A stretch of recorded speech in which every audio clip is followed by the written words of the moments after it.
the harbinger.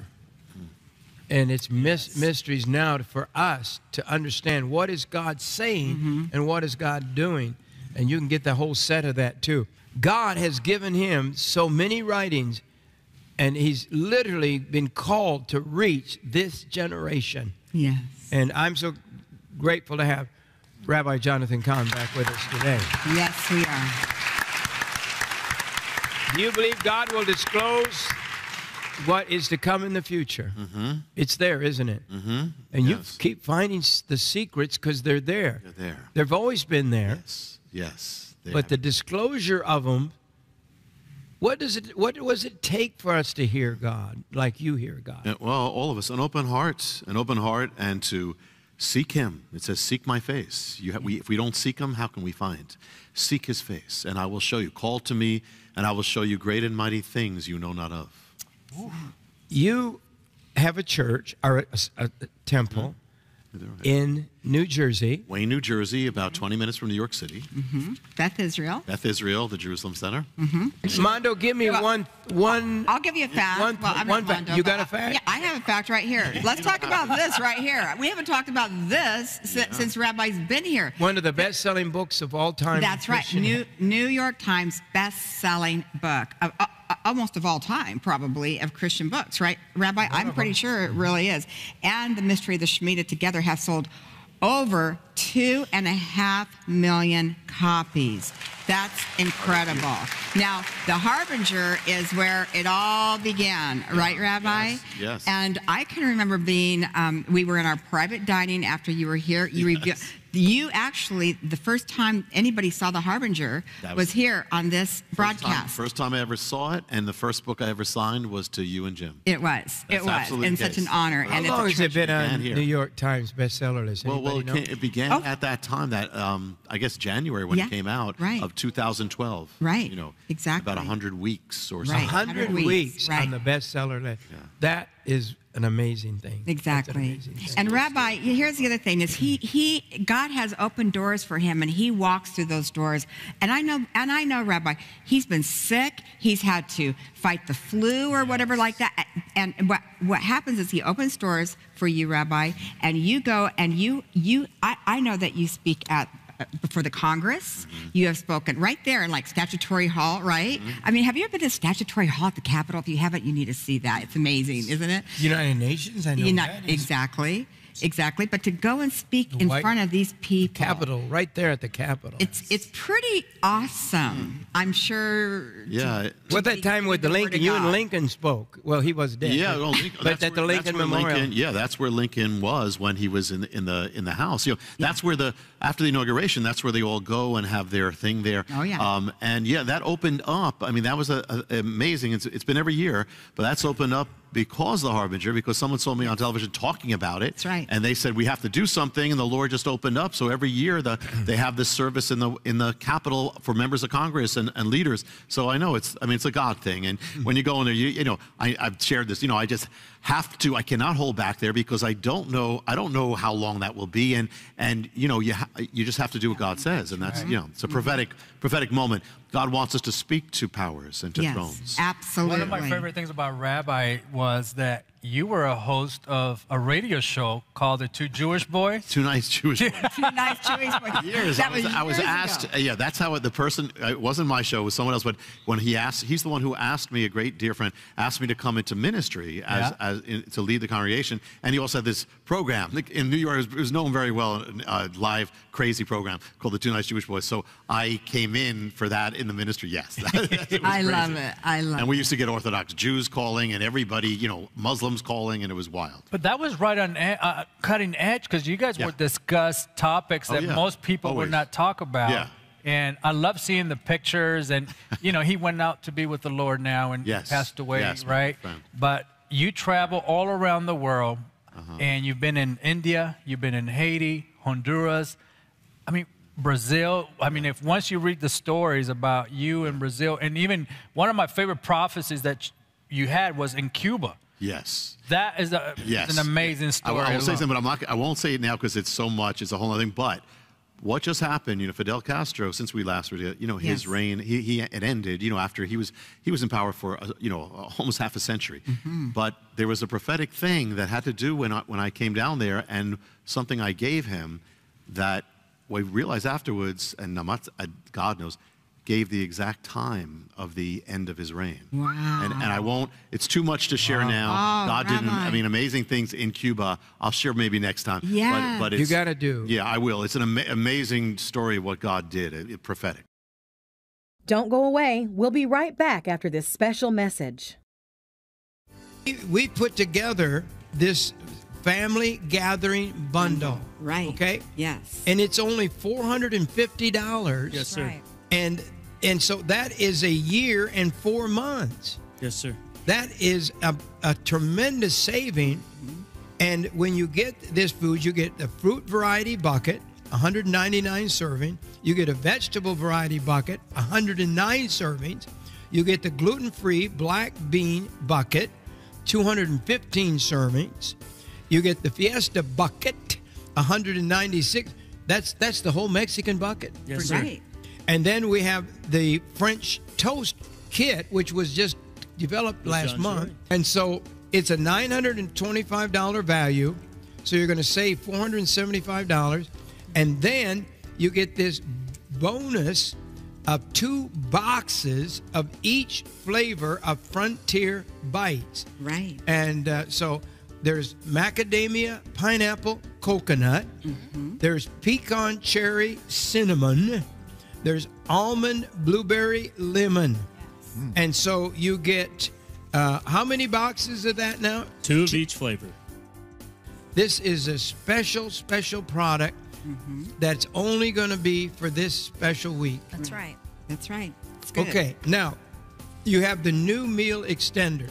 Yes. This is a John Shorey thing.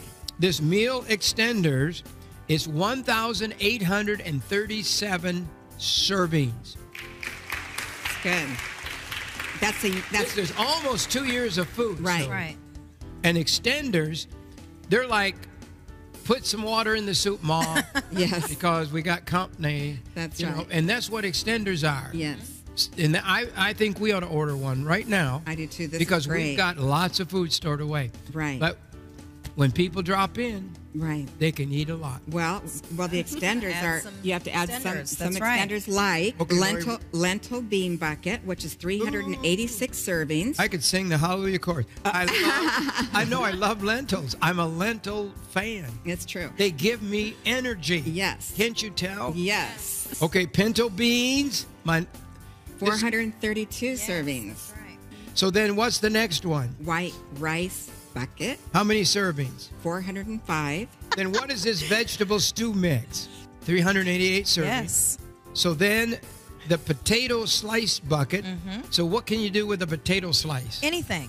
Eat it. Breakfast, lunch, dinner, snack, whatever you want to do. You can fry it up. You can boil it. You can add it to stews, soups, whatever you want to do. Okay, so here we have the new meal extenders. These are extenders. Well, with the meal extender bundle, you also get a bonus as well. You receive 2 boxes of each flavor of the Frontier Bites that we all love so much, and that's macadamia, pineapple, coconut, pecan, cherry, cinnamon, almond, blueberry, lemon, and they are wonderful. They're only 8 ingredients in these. You're getting things. 1 year, 8 months of food, so for $550, and you're getting this set of 2 boxes of and 6 pouches. Oh, 2 boxes of each flavor Frontier Bites.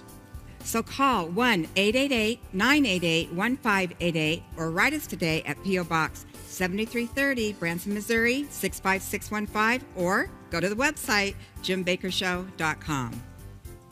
Yes. And today we're going to be talking about Jezebel. Yes. Ooh.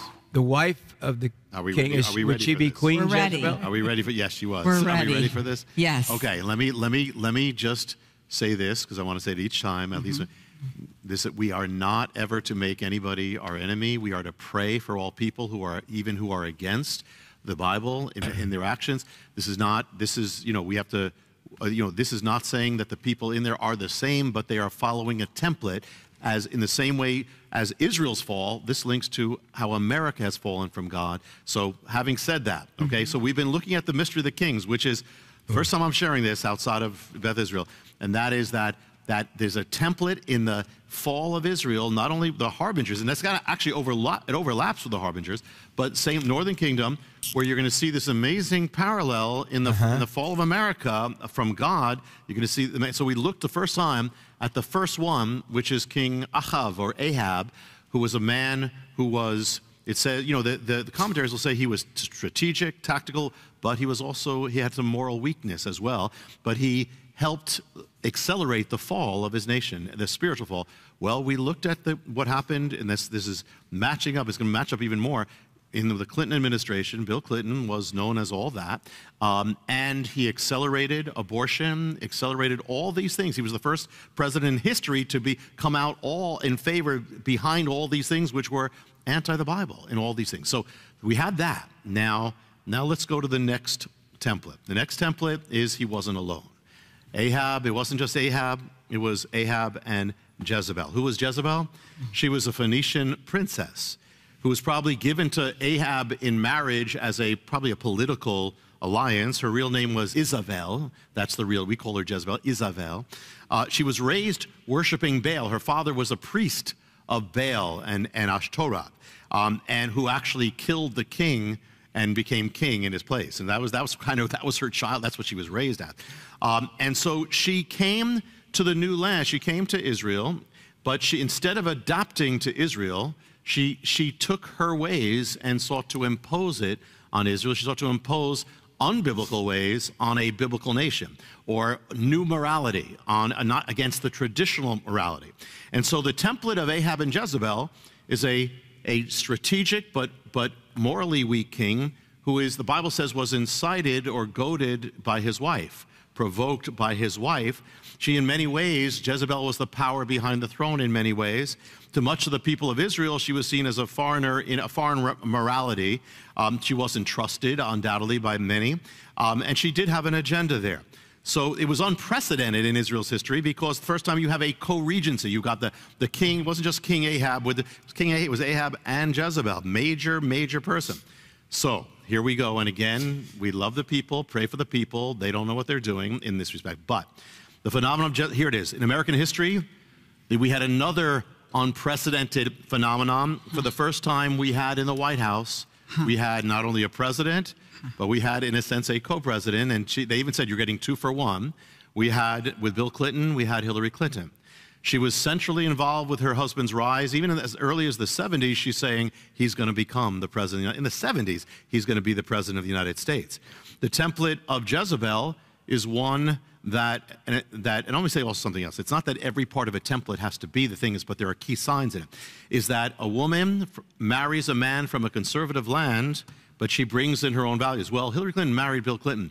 Bill Clinton is from a conservative land. He's from the Bible Belt. And when she came as the wife of the governor, she was seen as, really having another kind of morality. She did not take the name Clinton. She refused at the beginning. She was only Hillary Rodham. And that was seen as almost like she was imposing another morality. She was a radical feminist, and here in the Bible Belt. And finally, he was defeated as governor. And so what happened is what they did is they believed a lot of it was some of it was because of her. And so she only then adopted the name Clinton. It was only, and they got back in power. She embraced a morality that was in so many ways opposed to the clear biblical values, a new morality. She held on to that identity. In the template of Ahab and Jezebel, you have, again, this co-regency. Well, never in American history did we have this.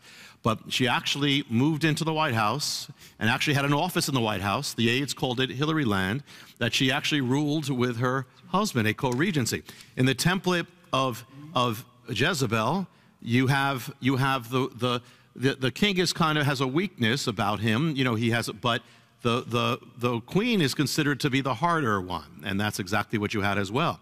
Influencing. They said that Clinton, never said no to his wife in these things. Now, it says that she goaded him or incited him. Now, one of the key things about Baal worship, and it's not that she knows it or they know it, but one of the things of Baal worship is the killing of babies. There has never been, and this is the key thing here, there's never been anybody in American history, in American, the spotlight of national politics, who has been so pro-abortion as Hillary Clinton. Nobody, never has been. And that is the template of Jezebel. And with the people who were of traditional values, who opposed Ahab and the prophets and all that, Ahab lashed out at them, so did Jezebel, and so did Hillary Clinton in the whole thing with this. When Clinton, when he signed those executive orders, fourth day of his presidency, wiping away all these, expanding abortion all over the place, the one who incited him to do that was Hillary Clinton. They said, their staff said, don't do it. She incited him. One of the things that Hillary Clinton was known for in the White House was to try to nationalize health care, as we know. One of the things about that was it involved abortion on demand. People don't realize it. That plan would have had that everybody was paying for abortion.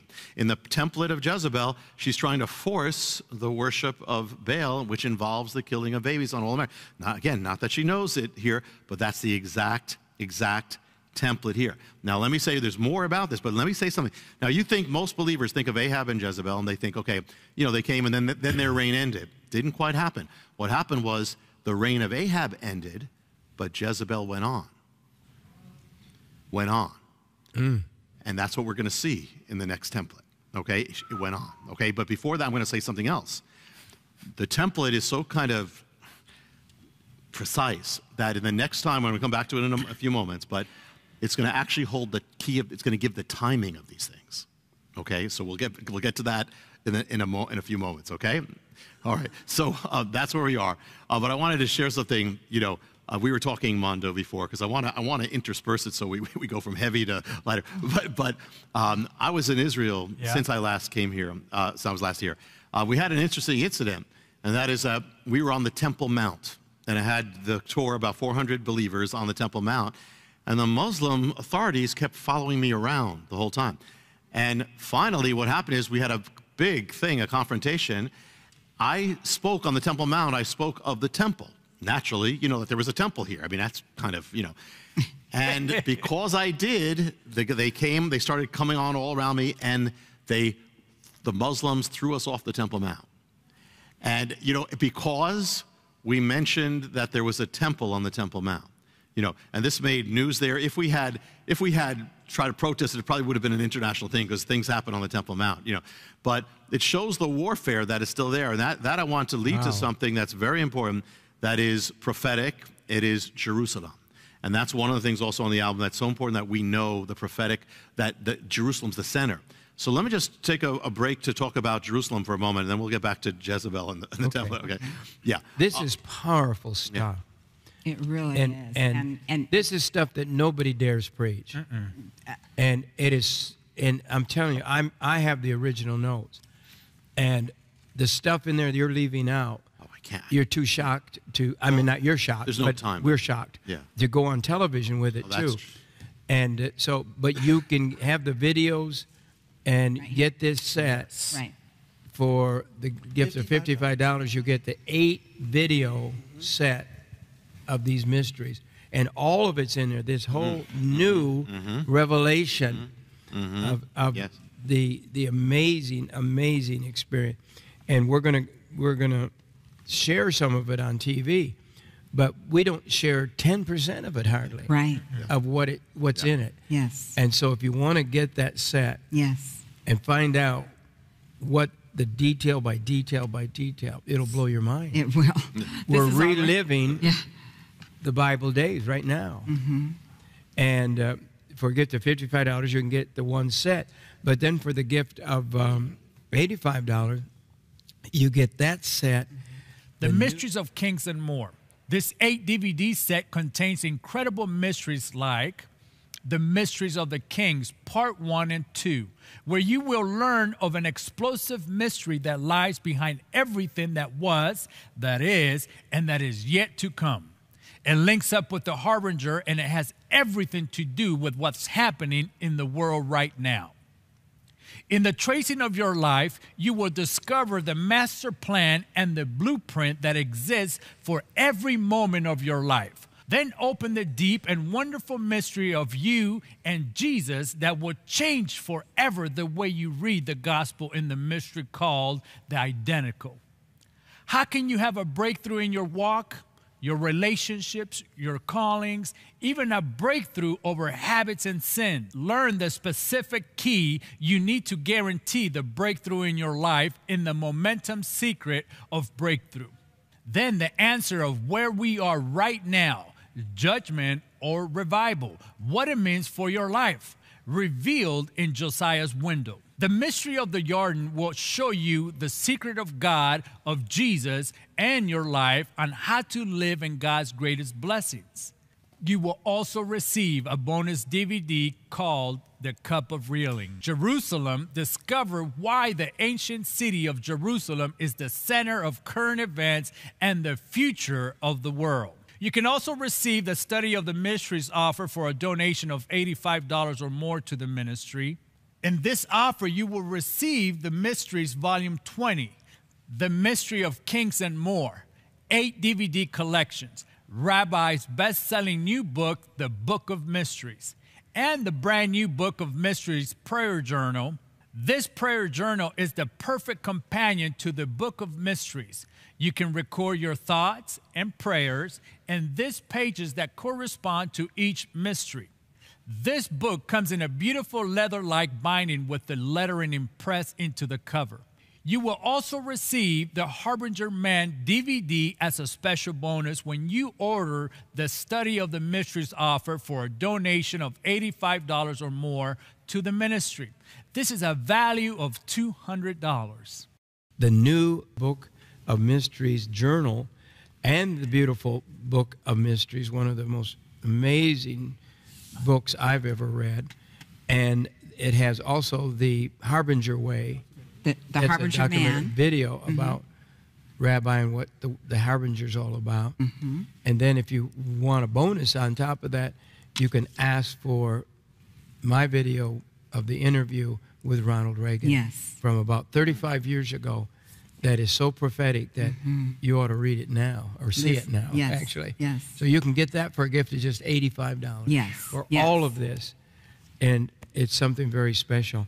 We'll go on about the Temple Mount a little more. Let's talk about the prophetic in Jerusalem, then we'll get back to the Mystery of the Kings.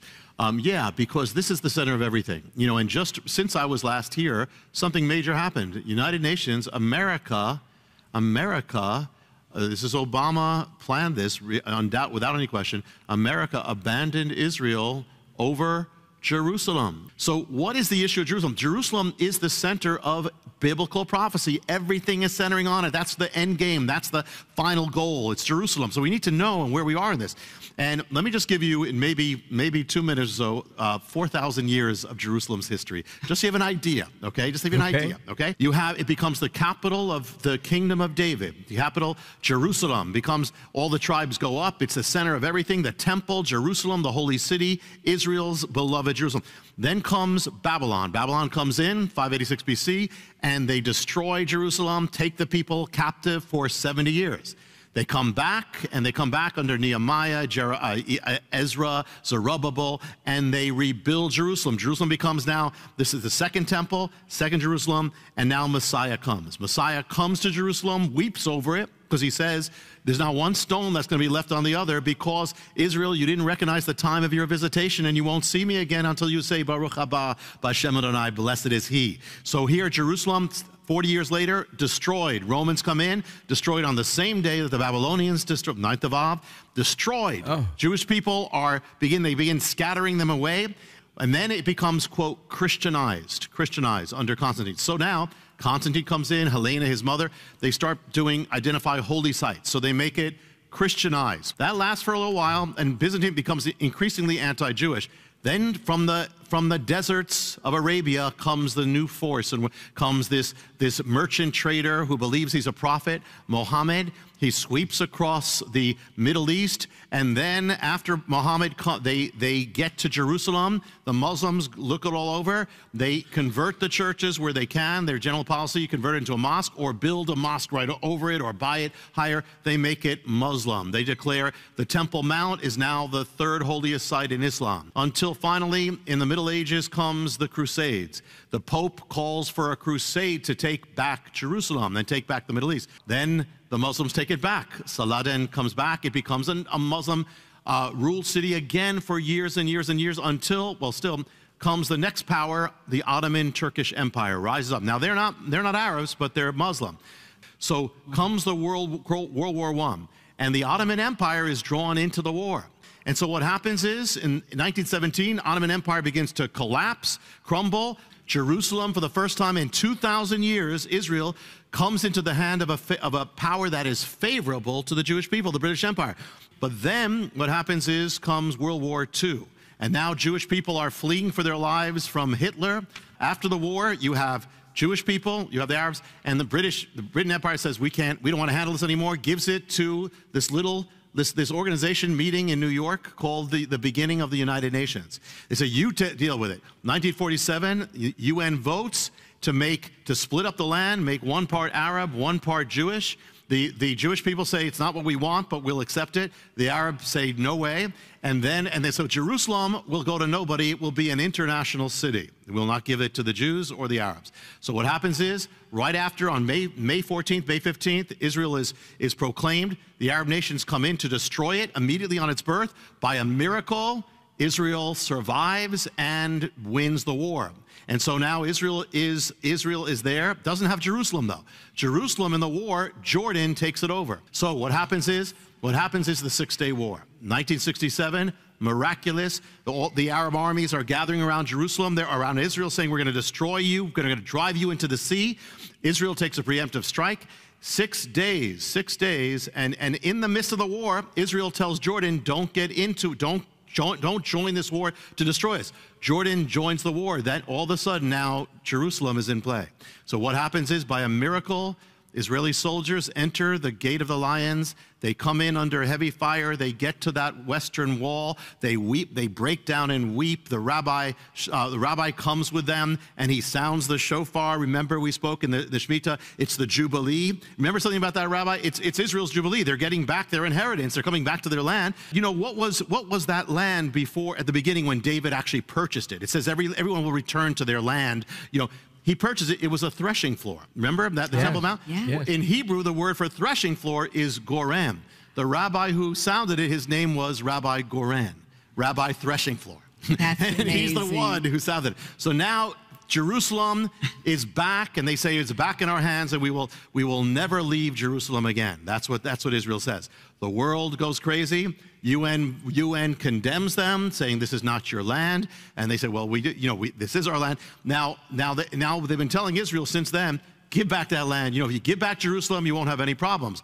But the thing is, before Israel had Jerusalem, you had the PLO saying we're going to destroy Israel without Jerusalem. So they say, what the UN's been trying to do is undo the Six-Day War. But before that, they were trying to destroy Israel. So here it is. Now, looking back at these 4,000 years, when was Jerusalem the capital of any nation for any long period of time? Only Israel. It was never the capital. The Ottomans never had it. And in fact, nobody really cared about Jerusalem for much of history. But here's the thing: the Bible says that in the last days, Zechariah 12, I will make Jerusalem a cup of reeling, and those who drink of it are going to stagger. I will make Jerusalem a burdensome stone, and everyone who tries to move it will be injured, or actually the Hebrew says will be cut to pieces. Now, how do you move a city? You can't move a city. How do you move a city? By moving its borders, moving its sovereignty, which is exactly what America under Obama unfortunately tried to do.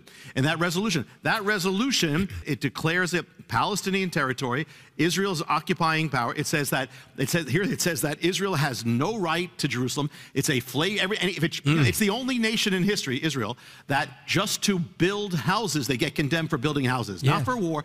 And so it says it's a violation And so the Bible says if you try to move it, you will be injured. Now, we hope that the new president will undo that and move the Capitol and all that. But something else as well is that why is there so much controversy over this? Why? Because there's an enemy. And the enemy knows the prophecies. He knows that when the Jewish people come back to the city of Jerusalem, Messiah is on his way. Messiah is on his way. Jerusalem is the city. He clearly said it. He said, you're not going to see me until you say, blessed be he. Where did he say that? He said it to the Jewish people, but not just Jewish people. He said it to the Jewish people in Jerusalem. That means the Jewish people had to survive for 2,000 years, had to come back to Israel, and had to come back to Jerusalem to fulfill what Messiah said. Why is Jerusalem back? Because Messiah said it. Why is it back? Because Zechariah said it. Because the word of God is true. That's why we have a Jerusalem. I mean, think of all the capitals in the ancient world. You know, Babylon. Thebes. Where are they now? They're no place but Jerusalem, that was back then, is still here. And not only is it still here, the whole world focuses over it. The whole world hangs on it. I mean, the Bible is so true. Look at that. Just that.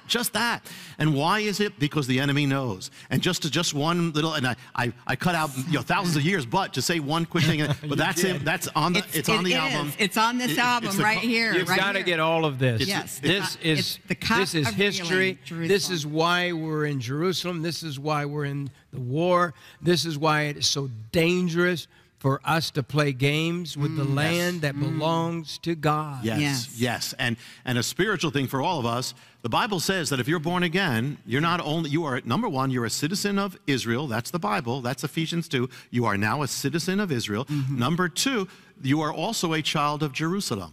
But what does Paul say? He says, she's our mother. You're a child of Jerusalem. When you're born again, where are you born again? Well, you're born again wherever you were born again, but you're also born again in Jerusalem, because that's where you were saved, in Jerusalem. The empty tomb, the cross is Jerusalem. You were born again, so you're a child of Jerusalem. And what is Jerusalem? Something about you were all there. I still remember, Mana, the first time you laid eyes on Jerusalem when we came before the tour, and I will never forget that, how we gazed over the holy city. It was like from a dream. Remember that? And you were weeping over the of it, and they were filming. You couldn't film. I couldn't film anymore. And the thing is, there's not, you can be there. It doesn't matter if you've never been to Jerusalem. If you're a believer, you get there. It's like you came home. That's the amazing. Absolutely, you came home. People don't want to leave because it's weird, but it's like you feel home. And the thing is that the thing about Jerusalem is there's always. I remember. I think I shared once the mystery in the name. It's really, of course, Yerushalayim. And Yerushalayim doesn't mean Jerusalem. It means the Jerusalems, because there's another Jerusalem. So what it means is, whenever you look at Jerusalem, it's always more than you think it is. There's, you see rocks, but there's something about it you can't even put in words. It's more than you. There's always more to it. And we are children of Jerusalem. We are His Jerusalem. So it means no matter what your life looks like, it's always more than you think. Whatever what it feels like, it's more glorious than you know. Everything is more beautiful. You are His Jerusalem. And what is the most attacked, warred over city in the history of mankind, this planet Earth? Jerusalem. Why? Not because it has any great natural resources. It's a bunch of rocks. There's nothing much there. Because it's God's. And the same way, if you are God's Jerusalem, the enemy's going to go crazy. But don't get discouraged. Don't get discouraged. Because you are Jerusalem. And it's because of the purposes. Because God knows Jerusalem is where Messiah is coming. Jerusalem is the center of His purpose. Jerusalem is coming down from heaven. We're going to be in Jerusalem forever. All that, and you are His Jerusalem. It means when you are encouraged, being attacked, do not be discouraged. Be encouraged, because the best is yet to come. That's what it means. We needed that word right there for this moment in our ministry and in our lives. Thank you, Rabbi. My blessing. Because we do all get to that point, and in our own flesh and I'm telling you. flesh. And you're like, why are we being so attacked? I mean, you're kind of like, I know, because we have this opportunity to share the gospel with you, and but it's still like, God doesn't ever let up. It just keeps getting more. That's because that's it right there. Thank you. What have you and I talked about the last few months about Jerusalem? If you guys, I know what you're saying. Oh no, wait. If America gets so bad that we can't live here anymore, and it could happen. Yes. We would like to you ever heard about building a cabin in the corner of Glory Land? I'd just be happy. Jerusalem is my hometown. Ever since I've been there, first time I went there. And for years, I had to go with you before I toured all of Israel. I got to Jerusalem, and I didn't want to go anywhere else. Yeah. And I would go back and go back, and spent many, many seasons there. Yeah. And I have never felt so loved and welcome. Menachem Begin, when I would arrive, he had a chalet like at the airport, and he would welcome me there. But it wasn't just that. It was Jerusalem. I couldn't get over Jerusalem. No, you can't. And it says that in the Bible. You can't get over Jerusalem because God can't get over Jerusalem, and you've got God. And so it says that if I forget thee, O Jerusalem, Jerusalem. And it says, you who love the Lord, you watchmen on the wall, do not let God forget. Do not give him peace. It's one of the, do not rest. Remind him until he makes Jerusalem like a glory to the world. Its light covers the earth. We have warned every president, the brethren and I, the ones that I've been with. I used to be the young preacher. Now I'm the old one. But whether it be Billy Graham, Oral Roberts, Rex Humber, I can name all the old. They all would warn the president, don't ever turn your back on Israel. Don't ever sell out the land. Yes. And our last president didn't understand it. I don't know if anybody ever got to our last president because he wasn't open. He didn't really have the doors open. To, Franklin Graham was not welcome at all. And here Franklin got to pray at this one. Yeah. But now, the president we have, you may say, boy, he's wild. Well, I think that's a word you could use. I want people to know and to pray for our president and to act right around our president as far as helping him and standing with him. This is a man, and Paula White told me this herself.